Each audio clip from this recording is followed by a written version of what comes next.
Channel of Vadodara. ડભોઈના નાંદોદી ભાગોળથી સરકારી દવાખાના સુધી જવાનો રોડ બિસ્માર બનતા લોકોને ભારે હાલાકી વેઠવી પડી રહી છે।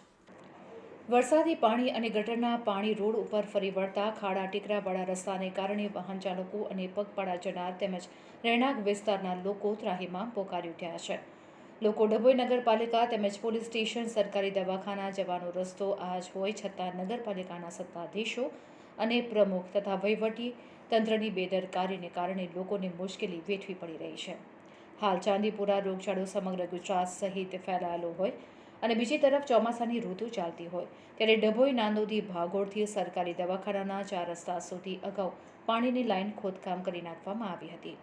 આશરે 2 માસ થયા છતાં લાઇનનું કામ પૂર્ણ થયા બાદ પણ વ્યવસ્થિત રીતના રોડનું કામ રિપેરિંગ ન કરવાને કારણે ખાડા ટેકરાવાળા રસ્તા ઉપરથી વાહનો અને પગપાળા જનાર તેમજ રહેણાંક વિસ્તારોના રહીશોને મુશ્કેલી વેઠવી પડે છે। નગરપાલિકાના સદસ્યો તેમજ પ્રમુખ સહિત આ જ રસ્તેથી રોજિંદા અવરજવર કરતા હોય તેમજ નજીકમાં આવેલ પોલીસ સ્ટેશન અને સરકારી દવાખાના પણ લોકોની અવરજવર રહેતી હોય વરસાદી પાણી અને ગટરના ગંદા પાણી ખાડા ટેકરામાં ભરાઈ રહે છે।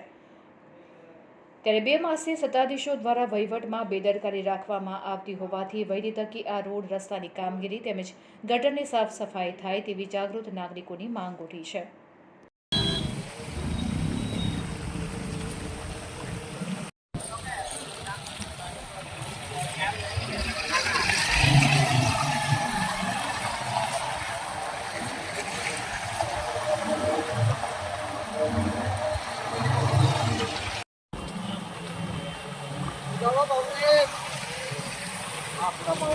જવું છે